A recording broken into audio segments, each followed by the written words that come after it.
Subscribe करें science with VS channel को और बेल आइकन को दबाएं ताकि आपको मिलते रहें साइंस और मैथ्स के super videos. Hello everyone, this is Vishwajeet Singh और आप देख रहे हैं साइंस विद वीएस। तो आज जो हम लोग केमिस्ट्री का चैप्टर जो हम लोग कर रहे थे केमिकल रिएक्शंस एंड इक्वेशंस, उसका फोर्थ पार्ट करने वाले हैं। तो यहाँ पे हम लोग बात करेंगे कोरोजन एंड रेंसिडिटी का। बहुत ही छोटे छोटे टॉपिक्स हैं, 5 मिनट के अंदर आपको दोनों बहुत अच्छे से समझ में आ जाएगा। तो स्टार्ट करते हैं। सबसे पहले यहाँ पे हम लोग कोरोजन का बात करेंगे। कोरोजन क्या होता है? तो कोरोजन एक नेचुरल प्रोसेस है, ठीक है, ये आर्टिफिशियल नहीं है, ये हम लोग नहीं करते हैं, ठीक है, खुद करेंगे भी क्यों। कोरोजन क्या है? तो एक आप कह सकते हैं कि डिसएडवांटेज है रेडॉक्स रिएक्शन का। रेडॉक्स रिएक्शन क्या होता है ये हमने पिछली वीडियो में कवर किया है। नहीं देखा वो वीडियो तो ऊपर आपको आई बटन पे या फिर डिस्क्रिप्शन में प्लेलिस्ट का लिंक मिल जाएगा, उसमें इस चैप्टर के सारे वीडियोस आपको मिल जाएंगे, उन्हें देखें तो आज का वीडियो ज़्यादा अच्छे से समझ में आएगा।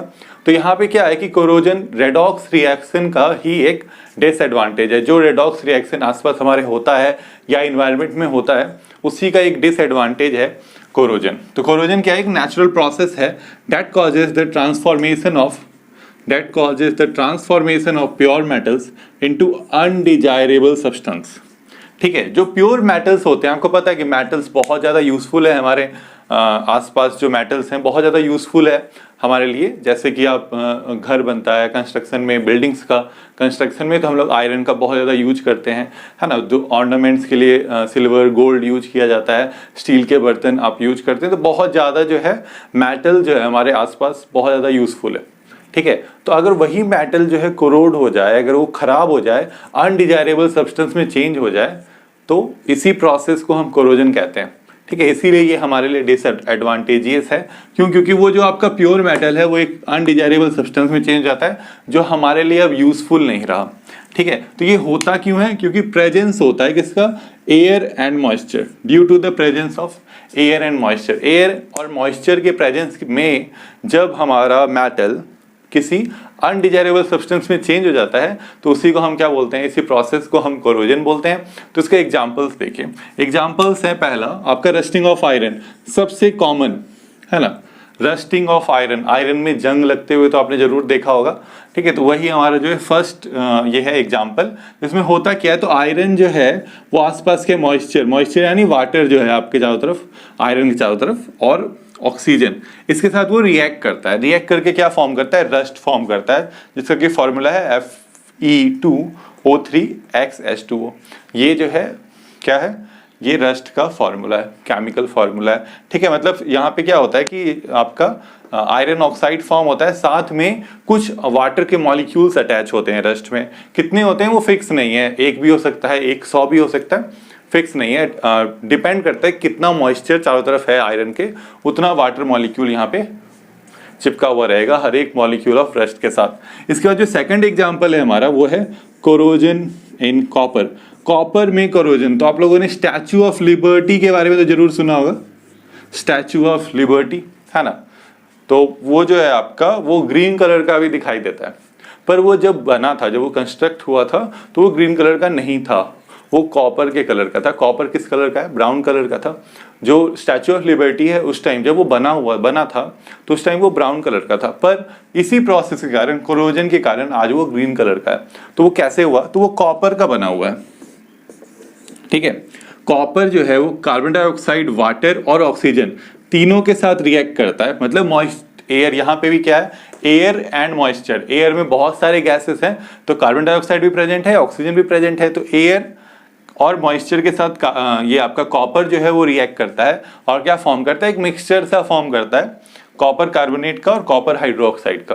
कॉपर कार्बोनेट और कॉपर हाइड्रोक्साइड, और इसी का कलर क्या है? ग्रीन है। यही हमारा ग्रीन कलर का है, ठीक है। यही रीजन है कि जो स्टैचू ऑफ लिबर्टी है, जो पहले ब्राउन कलर का था, आज वो ग्रीन कलर का हो गया। तो यही कोरोजन है। कोरोजन का प्रिवेंशन आता है एग्जाम में लिखने के लिए, तो इसमें प्रिवेंशन क्या कर सकते हैं?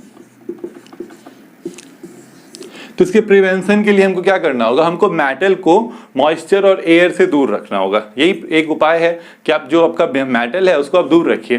तो आप कैसे कर सकते हैं ये? आप एक लेयर फॉर्म कर दीजिए, आप मेटल के ऊपर पेंट कर दीजिए, है ना, पहला। अब दूसरा आप कह सकते हैं उसमें गैल्वेनाइजेशन कर सकते हैं, है ना, किसी दूसरे मेटल का कोटिंग कर सकते हैं।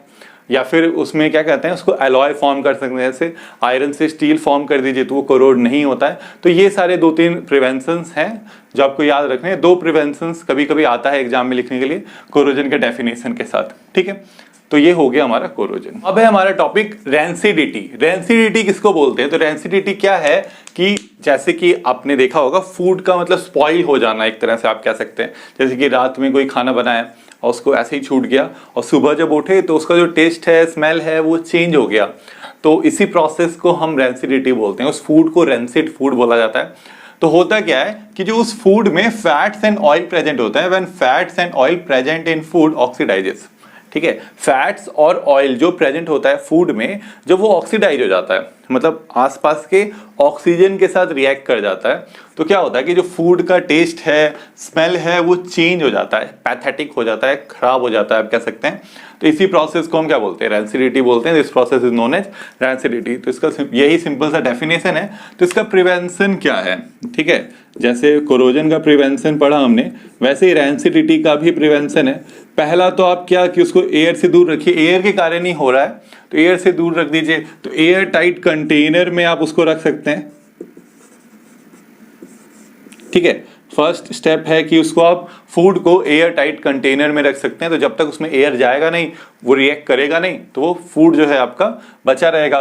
दूसरा जो है उसको आप नाइट्रोजन फिल्ड बैग्स में रख सकते हैं, ठीक है। नाइट्रोजन लीस्ट रिएक्टिव गैस है एयर में जो प्रेजेंट हैं गैसेस, उसमें सबसे कम रिएक्टिव जो है हमारा नाइट्रोजन गैस है।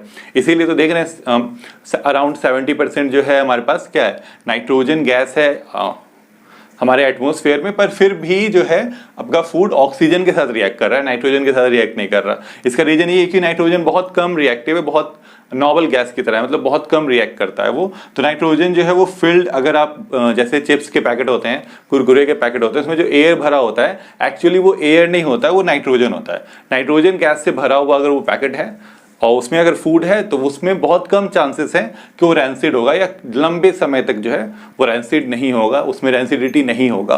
तो ये 2 प्रोसेस हो गए। तीसरा आप जो है एंटीऑक्सीडेंट यूज कर सकते हैं, ठीक है। एंटीऑक्सीडेंट मतलब जो कि ऑक्सीजन से दूर रखता है फूड को, ठीक है, या जो ऑक्सीजन से रिएक्ट नहीं करने देता है फूड को। जैसे कि जो विटामिन सी, जितने भी विटामिन सी का टैबलेट डाल दीजिए, या विटामिन सी प्रेजेंट होने वाले जो आपके फूड आइटम्स हैं, उसमें वो जो हैं एंटीऑक्सीडेंट्स हैं, उनको आप फूड में डाल सकते हैं। उससे क्या होगा कि आपका जो फूड है वो ज़्यादा लंबे समय तक रैंसिड नहीं होगा, उसमें रैंसिडिटी नहीं होगा। तो ये हो गया। और तीसरा चौथा जो हम कह सकते हैं स्टेप, वो है कूलिंग का प्रोसेस, कि फ्रिज में रख दीजिए, रेफ्रिजरेटर में उठा के रख दीजिए फूड को। जितना कम टेम्परेचर होगा, ऑक्सीजन से रिएक्शन उतना स्लो होते जाएगा, ठीक है। तो यही प्रोसेस है, यही हमारे 4 प्रिवेंशन हो सकते हैं। पहला एयर टाइट कंटेनर में रख दीजिए, या नाइट्रोजन फिल्ड बैग्स में रख दीजिए चिप्स को, या फिर एंटीऑक्सीडेंट्स यूज कर सकते हैं, या फिर आप टेम्परेचर को डाउन कर सकते हैं। तो ये हो गए, यहाँ पे हो गया हमारा रेंसिडिटी खत्म। तो आज की वीडियो में बस इतना ही। वीडियो को देखने के लिए बहुत बहुत थैंक यू। प्लीज़ वीडियो को लाइक करें, नए हैं तो चैनल को सब्सक्राइब भी करें, और वीडियो को खूब सारा शेयर करें। Thank you.